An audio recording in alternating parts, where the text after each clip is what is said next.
So as we established, this here is from this position 1, and then we're in this position here. We've got a leg hooked. It could even be an arm, I suppose. So from I'll do it this way so you can see. So from this angle grab point of view, we could even just from this position. There's our sweep across. Here's our hook around, and here's our strike. Okay, so that's just this only stood up. All right. If it was this side grab, from this position here, we're going to sweep across. So even if he's hooking there, sweep across. From this position, we can come down underneath, and then we can execute this. All right. So that is just this again. Fairly simple stuff. Now, this pull back. Now you've got to. I won't do it, but you've got to imagine that we've got his leg, as we just demonstrated in the previous video. We've got his leg, we've got his arm, and then from this position we're going to come on the top of the arm. So just with the arm side of things, his arm was here, his leg was through here. We won't do it. And then all I'm going to do with this is we're just going to simply come back and pull in. As simple as that. That's all that this will be doing. There would be no other idea for this, okay? Other than whatever it might be, a grab on whichever arm, doesn't matter, but there'd be no other idea for this. And then from that position, we step forwards and double strike. Now, in kata is aesthetically pleasing, so you may in kata double strike, but you may not do that from a bunkai or defense point of view. So what it would be is, we've got left arm high, right hand low. So we're just going to use this, just this shoulder grab here.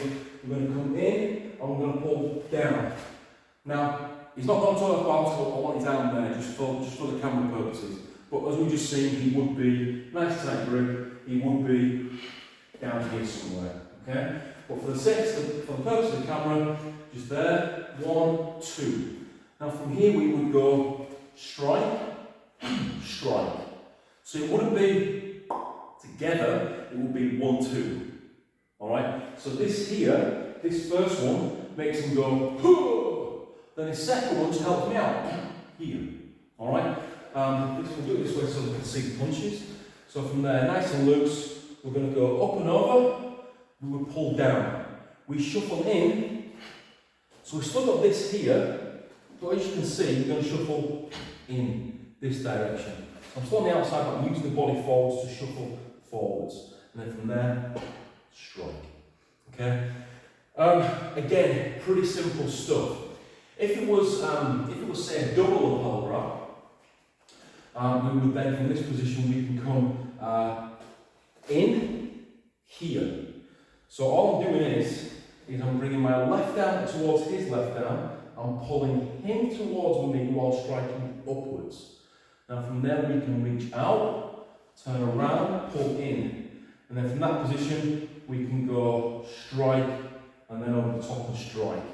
So again, fairly simple stuff.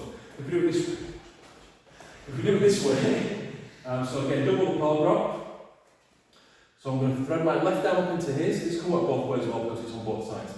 From this position we're going to pull down and then we're going to strike upwards towards the neck area. And then from here we can strike out here towards the carotid, pull in and then down, strike, strike. So we're just coming in towards the arms and then up towards the jaw. Okay?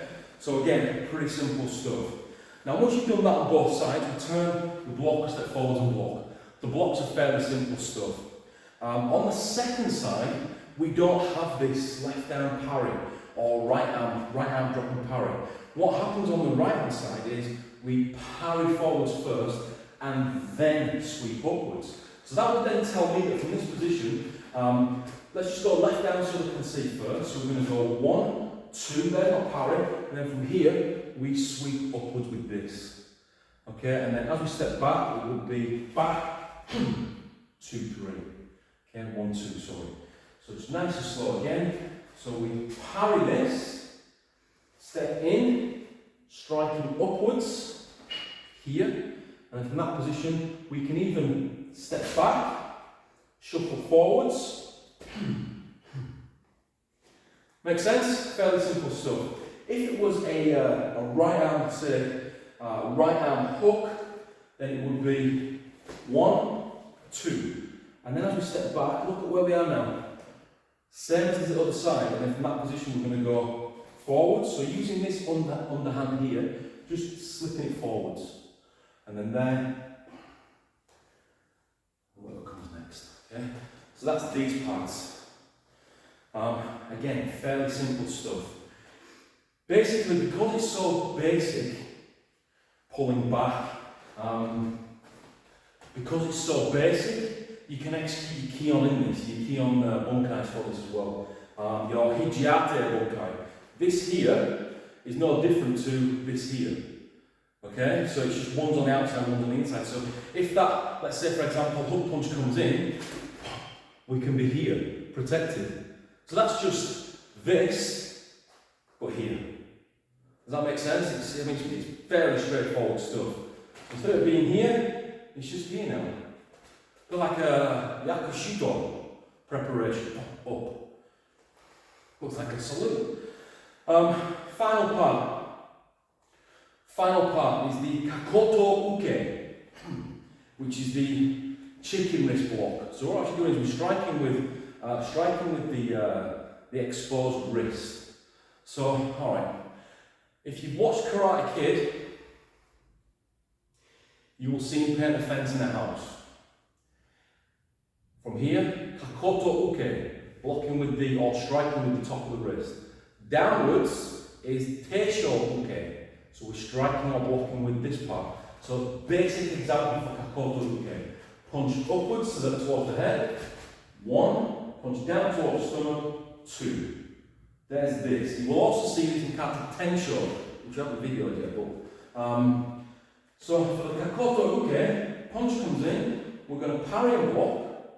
We're going to bring our kakoto uke towards the elbow and then switch arms. This way would be, so we come down and from there we're going to, as we drop down towards, like, I like to think it's like a butterfly. So we get to here, down, pushing down. That push down could be anything. Knee comes towards the groin, here. Okay? Yeah, that's pretty much basically it. So we'll come down. Now the left arm's on the bottom. So when I'm turning in the end of the kata, I want to switch. So I'm going to bring the left arm up. Now notice the right arm's not really going anywhere, but I'm going to bring the left arm up and then I'm going to strike. Left arm's going to come on the inside. So what that will symbolise there is from there, left arm parries, but then we're going to grab the wrist and we're going to kakoto uke this direction. Okay? That can also be left arm punch, 1, 2. So it can be a strike, so in this direction. So one more time for me, just stay there for me, just wait there, just wait there, just wait there. So left arm punch, 1, and then striking upwards. So we come in towards the throat. Because we're down in shikodachi, from there, punch again, 1, 2. So we could be low here, we could be here, we could be towards the chest, striking upwards. If we were to use it as a control factor, left arm punch again, 1, 2, so we bend the arm now, from here, around the back of the neck, control factor, here, and then wherever comes next. So all I've done there is, as that left arm punch comes through, parry, bend the arm, we're going to thread through, round the back of the neck, pull down. Now from there, if he does decide he wants to punch, there's not a lot we can do. Not a lot he can do. Okay? So there's just some basics for kata Sanseru. Yeah, again, it is all the basic stuff. There are other bunkais, but they might be a little bit more complex. But I saved them for in the dojo. Alright, that's it. Hope you enjoyed it. See you on the next video, which will be Seppai.